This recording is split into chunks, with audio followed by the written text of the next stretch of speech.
Carriage and facility design that we do here not only serves our own interests, but the interests of colleagues at a number of other universities around the United States and at a number of foreign universities that we collaborate with. It's a system that we have come up with that allows researchers to place basically instruments in space, in 3D space, whether they want to take topographic data or if they want to take data about water speed.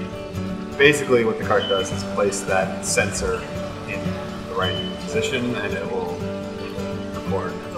There's this underlying software that Jim Long came up with that basically allows the user to, without a lot of trouble, just define their area of interest.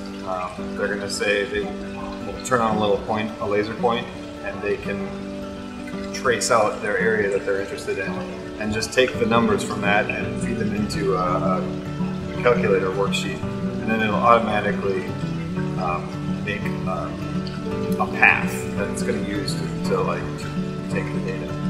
The thing that makes the SAFL data carriage unique is that it's relatively straightforward, and lots of people make systems that are very good at positioning. There's a whole other group of people who make very good systems to make measurements. There's very few systems that integrate those two functions well. SAFL has a better sense of precision than a lot of fabricators that you would otherwise find to build machinery.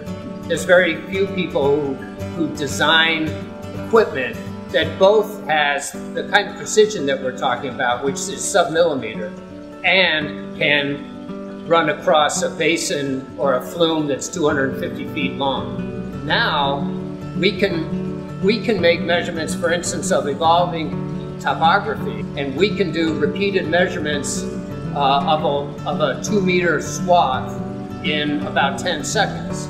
Those time scales are the time scales of most hydraulic processes, and the length scales are the length scales of most topographic features. So we currently are making measurements that are not sacrificing either the time domain or the spatial domain, and it allows us to more accurately track the real processes.